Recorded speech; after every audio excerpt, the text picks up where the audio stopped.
Dans cette lettre, Johan, Emmanuel Macron ne parle pas des dossiers de la rentrée et notamment la loi sur l'immigration. La bataille s'annonce acharnée à l'Assemblée nationale sur un projet de loi qui divise, notamment à gauche. La plupart des partis et responsables politiques s'opposent à un durcissement de la législation sur l'immigration.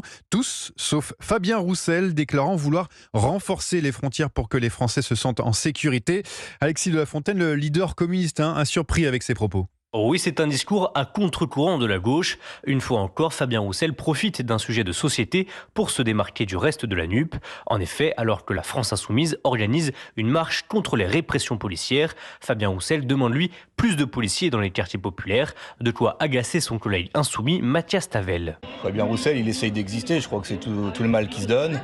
Et pour exister, il cherche à se distinguer. Moi, je pense qu'il ferait mieux de se distinguer par la combativité sociale. Parce que, par exemple, le 23 septembre, dans la marche pour la justice sociale, il y aura la CGT, il y aura la FSU, il y aura Solidaire, mais il n'y aura pas le Parti communiste. C'est quand même invraisemblable. Chez les militants insoumis, les propos de Fabien Roussel sont de moins en moins acceptés. Patrick, retraité, désapprouve sa stratégie politique. Il veut draguer, il pense ramasser les électeurs du Rassemblement national à la marge, parce que c'est là-dessus qu'ils jouent leur programme électoral, c'est ça. Et Fabien Roussel continue de s'émanciper de la NUP. Aujourd'hui, il lancera sa liste autonome pour les européennes, dirigée par Léon Desfontaines. Alexis de la Fontaine du service politique d'Europe 1.